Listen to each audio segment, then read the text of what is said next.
You're trained with David Carr. He's wrestling Mitchell Mesenbrink. You wrestled Messenbrink last year. What are your thoughts on 74? This was your weight class. 74 internationally, and then here in America, do you feel like we have a medal threat at 74?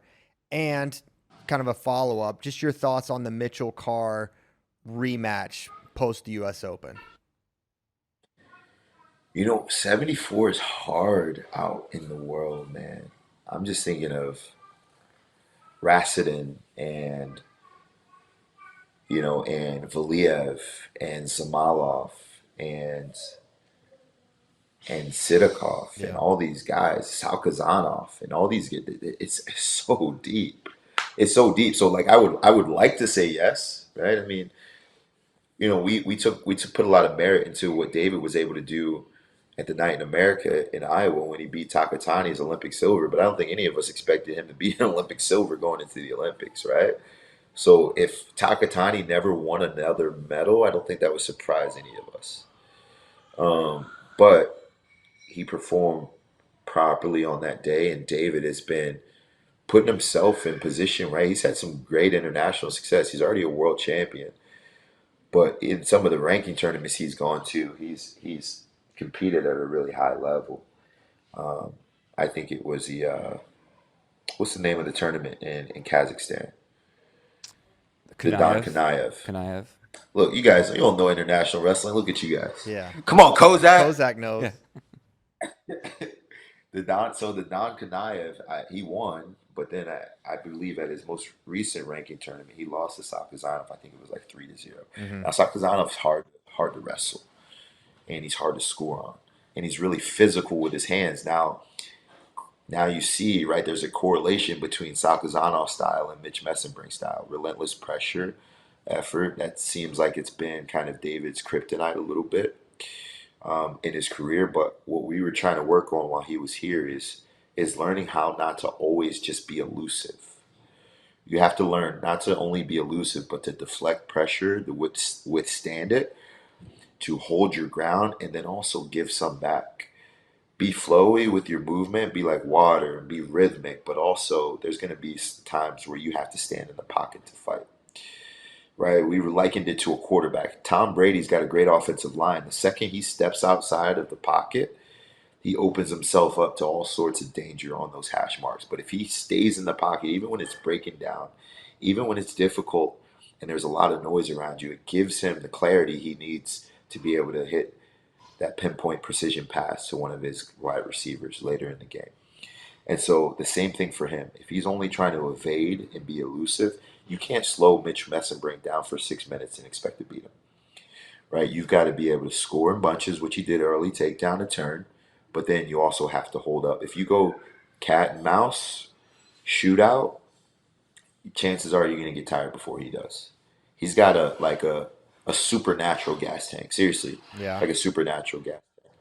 Um, but I love David. I think he's a great kid. He's got great leadership with his dad and the guys in the Iowa State room.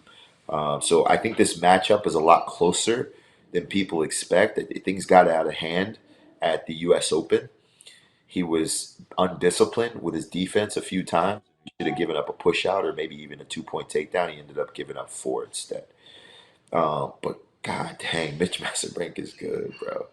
He's good. He's relentless, and he's got three really good shots.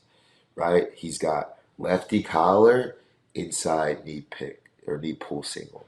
He's got lefty collar, release, lefty sweep single, and then he's got from the open. He's got his misdirection, and he's surprisingly tricky with the Win Dixie when a guy gets to his leg.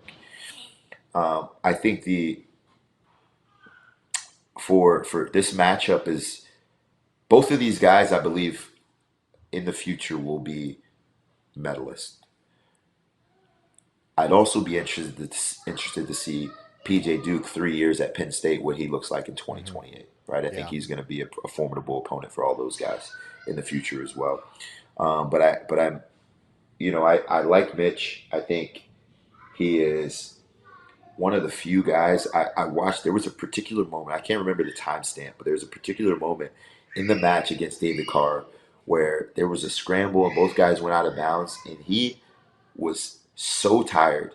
His mouth was hanging open, but he got up, he pulled down his singlet straps or the legs of his singlet, and he walked back to the center, and he got right back to the work.